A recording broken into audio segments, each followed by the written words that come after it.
Hello everyone, मेरा नाम है अंकुर गंगवार और अभी भी आईबीपीएस क्लर्क का रिजल्ट आउट हुआ है लगभग 3-4 दिन पहले।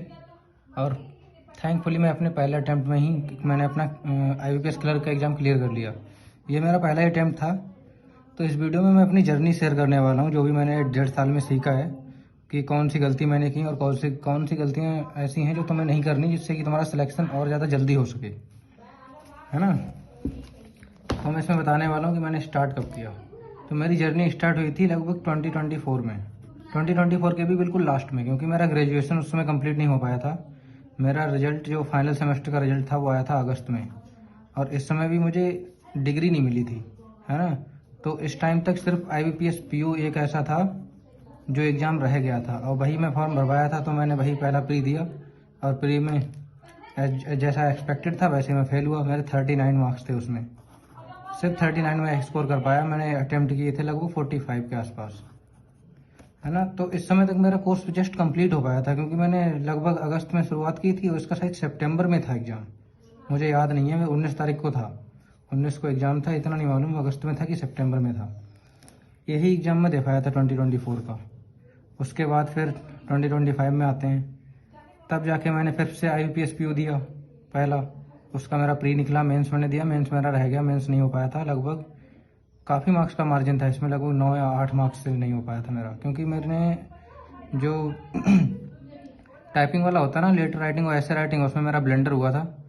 उसमें मेरे 8.75 मार्क्स थे शायद, और इतनी ही कट ऑफ थी, जस्ट कट ऑफ निकली, क्योंकि मैं सिर्फ ऐसे लिख पाया, लेटर लिखने और ऐसे लिख पाया, और जो कंप्रीहेंशन आया उसमें सिर्फ एक क्वेश्चन अटैम्प्ट कर पाया, वो भी पूरा नहीं हुआ था मेरा। ये नहीं हुआ। उसके बाद फिर आईबीपीएस क्लर्क था, इसके बाद जस्ट उसका मेरा प्री निकला और मेंस भी क्लियर हो गया। तो जस्ट मेरे फर्स्ट अटैम्प्ट में ही आईबीपीएस क्लर्क का मेरा पहला ही अटैम्प्ट था, क्लर्क का पहला अटैम्प्ट था, और पहले अटैम्प्ट में मेरा हो गया। तब हम बात करेंगे सोर्सेज कि मैंने कहाँ कहाँ से क्या किया है। तो देखो, मैंने मोस्टली तो यूट्यूब से किया। मैंने एक पेड कोर्स लिया था, पर जहाँ से लिया था वहाँ से मुझे इतनी हेल्प नहीं मिली। ये था वो, है ना। यहाँ से करने के बाद मुझे, जब मैंने मॉक लगाने शुरू किए तो मेरे स्कोर नहीं आते थे, है ना। मैं क्योंकि भाई बेसिक मेथड यूज करता था जो उन्होंने बता रखे थे, बिल्कुल बच्चों वाले मेथड होते थे, ये जो 6th और 7th क्लास में हमने पढ़े थे ना, वैसे ही उनके मेथड थे। तो वहाँ से मेरा कुछ भी ज़्यादा हेल्प नहीं हुई।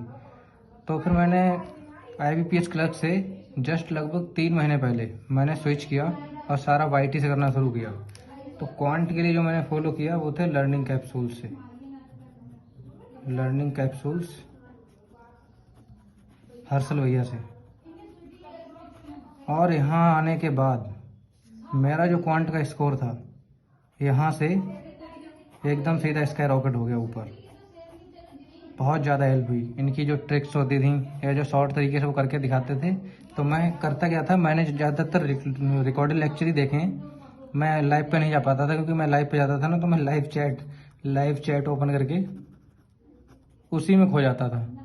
तो मैंने रियलाइज़ किया कि मैं लाइव अगर करूँगा ना तो मेरा बहुत ऐसा होता था। ऐसा नहीं है कि तुम नहीं कर सकते, अगर तुम्हें सही लगता है तो तुम बिल्कुल करो। मेरी ये प्रॉब्लम थी कि मैं चैट में खो जाता था जाके, है ना, कि बच्चे क्या बोल रहे हैं, क्या आंसर टाइप कर रहे हैं, इसमें हो जाता था। तो मैंने लाइव को अवॉइड किया और मैं रिकॉर्डेड ही देखता था। तो मैं पहले क्या करता था, जैसे कोई क्वेश्चन आया तो मैंने पॉज किया और उसको अटैम्प्ट किया पहले, और उसके बाद फिर मैं देखता था कि सर कैसे उस क्वेश्चन को अटैम्प्ट करते हैं, कहाँ से उस क्वेश्चन को ब्रेक करते हैं, हमें कौन सी लाइन पकड़नी है जहाँ से इजीली वो क्वेश्चन हमसे हो जाए। तो वैसे करता था, तो मैं सर से सीखता था, उसके बाद उन्हीं को अप्लाई करता था फिर। अब बात करते हैं रीजनिंग की।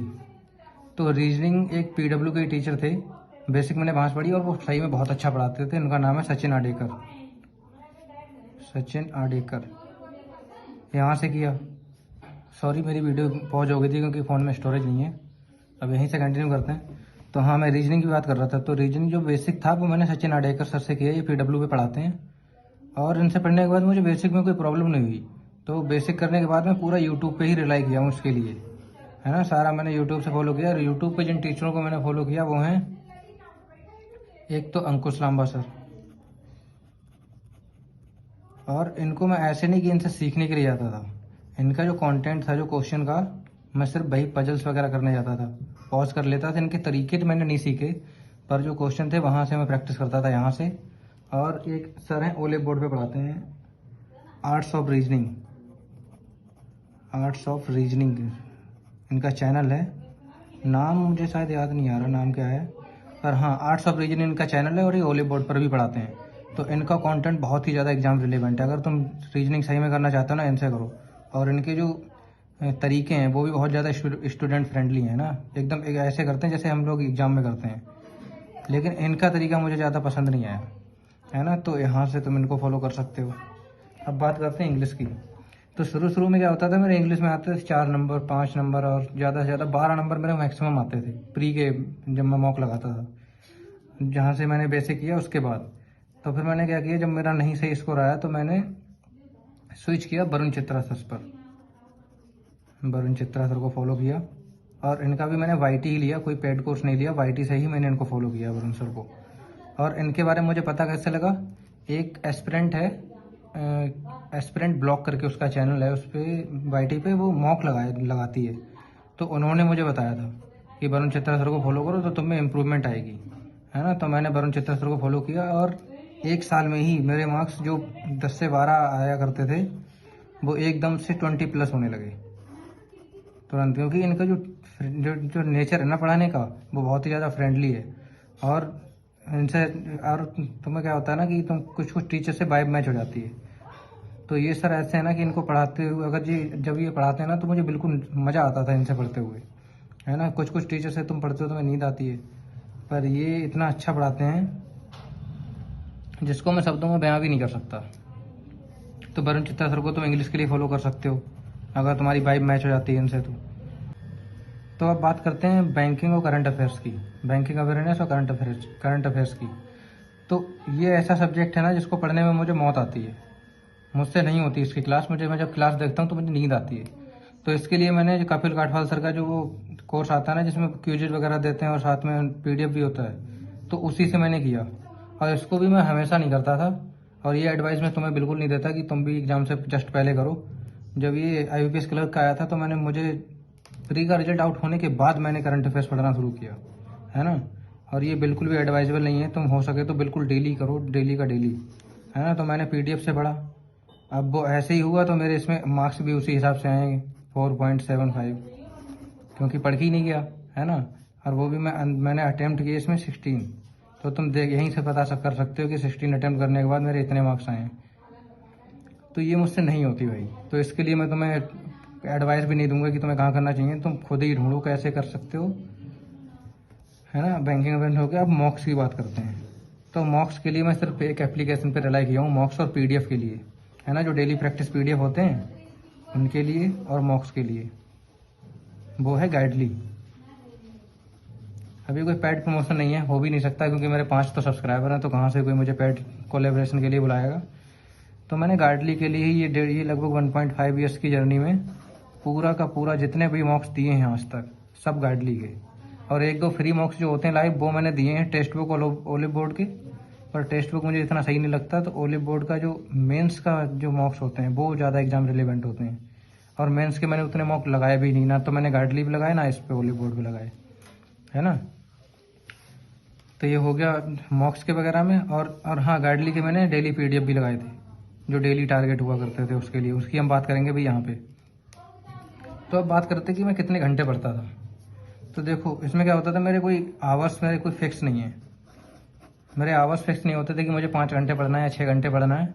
मेरा क्या होता था, मेरे टारगेट होते थे, मेरे डेली के टारगेट होते थे कि मुझे इतना करना है और इतना करने के बाद ही मैं सोऊंगा, चाहे मुझे रात के 3 बज जाएँ या मेरे 2 घंटे में हो जाएँ, है ना। तो मेरे टारगेट क्या हुआ करते थे, पहले तो मैं daily quant, reasoning, English in तीनों की एक वीडियो लेक्चर देखता था, है ना।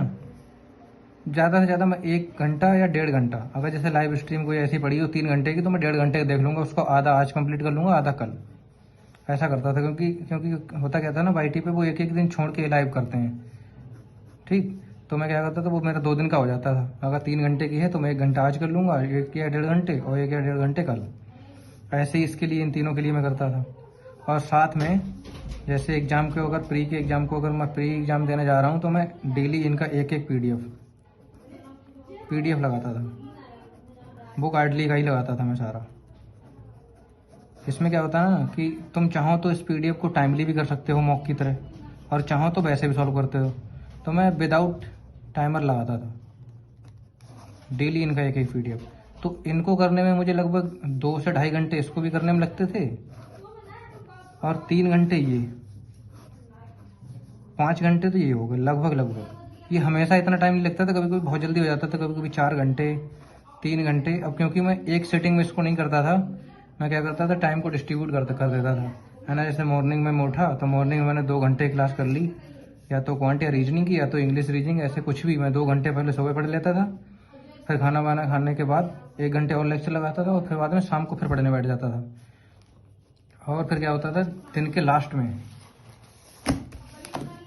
बिल्कुल जब एंड होने वाला होता था, लगभग 4 से 5 बजे के आसपास, 4 बजे या 5 बजे के आसपास, मैं एक मॉक दे देता था, फुल लेंथ मॉक। और इसको मैं अल्टरनेट लगाता था। कभी कभी जैसे मेरा मन करता था तो मैं PO लेवल का, और कभी कभी मन करता था क्लर्क लेवल का, है ना, अल्टरनेट डेज पे। तो मेरी दोनों की प्रैक्टिस हो जाती थी। बात करें मेंस के मॉक की, तो ये चीज़ ऐसी है ना जिस पे मुझसे बहुत लोग डिसएग्री करेंगे।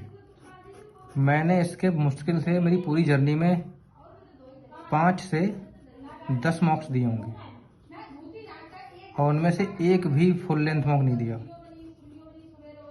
और इसका रीज़न ये था करंट अफेयर्स, क्योंकि मुझे इससे डर लगता था बहुत ज़्यादा।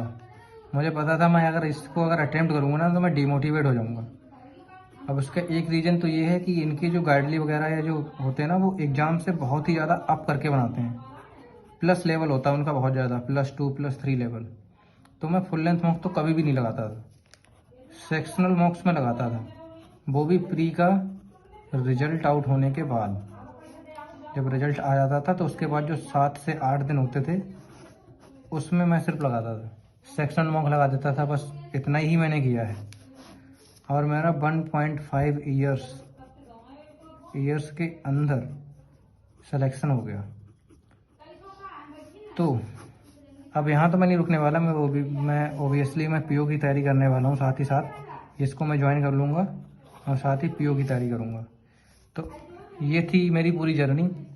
इसके अलावा भी अगर तुम्हारे कोई डाउट्स हैं तो तुम मुझे कमेंट्स में बता सकते हो, मैं सारे क्लियर करूँगा। और अगर किसी और चीज़ से रिलेटेड भी तुम्हें कुछ कंटेंट चाहिए तो वो भी मुझे बता देना, मुझे सजेस्ट कर दो, मैं वीडियो बना दूँगा। ठीक है, थैंक यू फॉर वॉचिंग।